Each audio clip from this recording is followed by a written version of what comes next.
Plan, क्या plan होगा? अभी सबका बिट्स खत्म हो चुका है, बराबर है। मोरलेस सबको अपना बिट्स में मार्क्स पता चल गया है।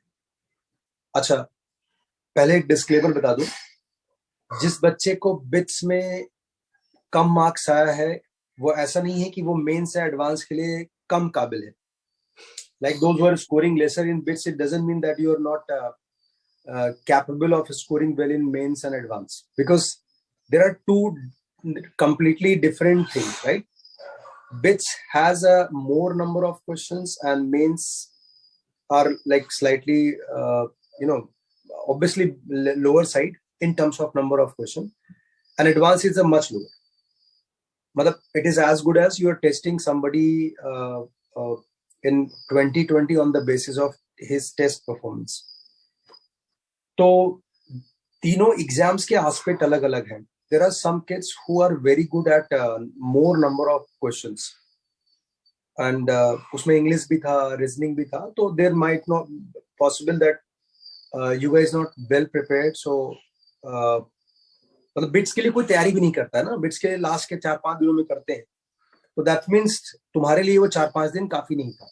बस इतना ही कंक्लूजन मिलता है, इससे ज्यादा कुछ कम ज्यादा ड्रॉ करने की जरूरत नहीं उसको. मतलब कुछ लोग मैं देख रहे थे कि वो उनको 240 नंबर आया तो वो रोने लगे, जबकि उनको मेंस में 250 प्लस आया. तो वो दे स्टार्टेड क्रिटिसाइजिंग कि मेरा तो बिट्स में 240 आया, मैं तो किसी लायक नहीं बचा, मैं लुट गया, ये वो. मतलब you should know the reality, क्या पूछ रहे हैं, इधर क्या पूछ रहे हैं. हाँ, मतलब you could have done better. जैसे कुछ बच्चों ने 350 भी लाया है, राइट? तो it's a good, that means there 4 days was good. जिन्होंने बिट्स के लिए अच्छे से डेडिकेट किया, that 4 days was good enough for him. तो 300 के ऊपर तो लगभग बहुत ही सारे बच्चे हैं अपने यहाँ पे. तो मोरलेस सबको ठीक ठाक मिल गया है. जिनको नहीं मिला अगला अटेम्प्ट आएगा, दूसरे अटेम्प्ट में कर लेना. It's not the end of road. Now what you should do, जिन लोगों को आज मतलब 1-2 दिन में रिजल्ट आ जाएगा, मतलब मोस्ट प्रोबेबली आज शाम तक आना चाहिए, ऐसा मुझे खबर मिली है कुछ लोगों से. जिन लोगों को मेंस में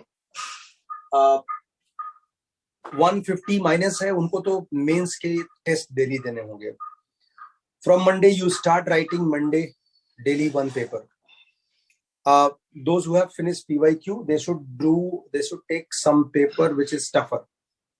और अपने एग्जाम्स के 7-8 दिन पहले, आई थिंक इस साल कितने पेपर हुए थे टोटल?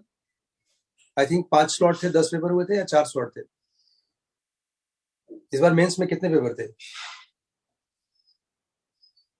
12 थे. 12. तो अपना एक पेपर छोड़ के there are 11 papers you have not done. तो अपने एग्जाम्स के 11 days पहले you start solving these papers जो आपका भी मेंस हुआ है. And otherwise you pick old PYQ, especially 2021. If you have not done, if you have done, obviously you remember now. You pick a test paper, कोई भी जो ठीक ठाक ऑल इंडिया लेवल AITS होते हैं उसको ले लो, और उसमें से आप डेली पेपर लिखो. मतलब पेपर ऐसा लिखो कि वो थोड़े टफर साइड हो मेंस में. हाँ, वो मतलब अगर वो टफर साइड होंगे तो ज्यादा अच्छा है, बिकॉज इस बार टफर क्वेश्चंस में ही हम लोगों को दिक्कत हुआ. और those who are scoring 150 plus 160 plus, you should focus on advance. आपका क्लास में प्रिपरेशन लेवल एकदम एडवांस का होना चाहिए. There are 5-6 chapters you should master in them, like maths में जैसे कॉम्प्लेक्स नंबर है, मैट्रिसेस डिटरमिनेंट है, वेक्टर 3D है, डेफिनेट इंटीग्रेशन है, डिफरेंशियल इक्वेशन है, स्ट्रेट लाइन है, पीएनसी एंड प्रोबेबिलिटी. ये ऐसे चैप्टर हैं, ये कोई भी आईआईटी पेपर बनाए इनका वेटेज ठीक ठाक रहता है. और ये ऐसे चैप्टर्स हैं जिसमें कुछ तूफानी क्वेश्चंस भी बनते हैं, जैसे फंक्शनल एनालिसिस वो डिफरेंशियल इक्वेशन में आ जाता है. आई एम सेइंग ऐसे तो सारे हैं, लेकिन ये 6-7 बहुत अच्छे हैं. इन पर अगले 5-6 दिनों में आपको एकदम मास्टरी कर लेना होगा. यू हैव टू फोकस कि कोई भी रिसोर्सेज का क्वेश्चन हमको मिलता है वो मेरा देखा हुआ होना चाहिए. मतलब I can solve it, at least मेरे लिए कुछ नया नहीं बचे इसमें. तो ये आपका टास्क होगा. जिन लोग those who are focusing on coming mains, they will be writing daily one paper 9 to 12 for mains. Those who are scoring 160 plus 150 plus, they should write daily one advanced level paper, and we will start from the PYQ. 2018 से start करो, 2018, 19, 20, and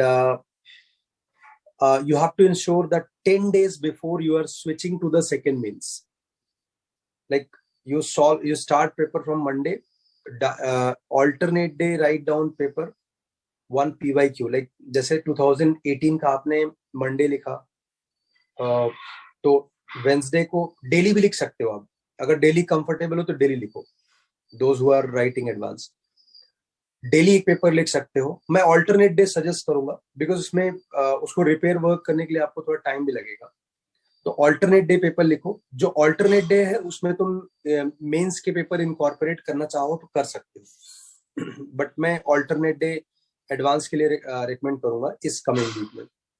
PYQ से start करो, and अपने mains exams के 10 दिन पहले आप mains में स्विच कर जाओ। You start writing exclusive mains का paper for the second time. अभी इस कमिंग वीक में हम लोग ट्राई करेंगे कि जो ये 5-6 चैप्टर मैं नाम बताया है इसको एकदम मास्टर कर लेंगे, and parallelly we'll be solving every day 1 hour in class, we'll be discussing those advanced के resources जो हम लोग अभी तक कर रहे हैं, and I'll try to finish them in this week only, major part of them. And जिन लोगों को मेंस के लिए 150 से कम आ रहे हैं उनको PYQ बहुत अच्छे से करना है। PYQ मतलब जो क्वेश्चन सेट जो बुक में दिया था, रिकमेंड किया था आप लोगों को, वो बुक तीनों सब्जेक्ट का अच्छे से टारगेट बनाना चाहिए। जैसे आज का टारगेट है उनका फंक्शन से AOD, फिजिक्स में टारगेट है मैकेनिक्स, और केमिस्ट्री में ऑर्गेनिक में 4-5 चैप्टर्स के नाम है उनको, मतलब मैं तो प्रोनाउंशिएट भी नहीं कर सकता। तो ये आपको करना है। ऐसे ही रोज रोज का एक क्लस्टर बनाओ कि मुझे फिजिक्स में इतना, केमिस्ट्री में इतना, मैथ्स में इतना करना है। By end of coming week आपका PYQ मेंस बहुत अच्छे से खत्म होना चाहिए। फिर नेक्स्ट वीक में you will be doing PYQ of advance, जिसमें ऑब्जेक्टिव वाला जो क्वेश्चंस है या पुराने फिल इन द ब्लैंक, पुराने थोड़े छोटे सब्जेक्टिव क्वेश्चन, या इंटीजर टाइप में भी जो मेंस के डोमेन में आ सकते हैं, वो अगले वीक में हम एडवांस का करेंगे for those kids who are going to write passionately second mains.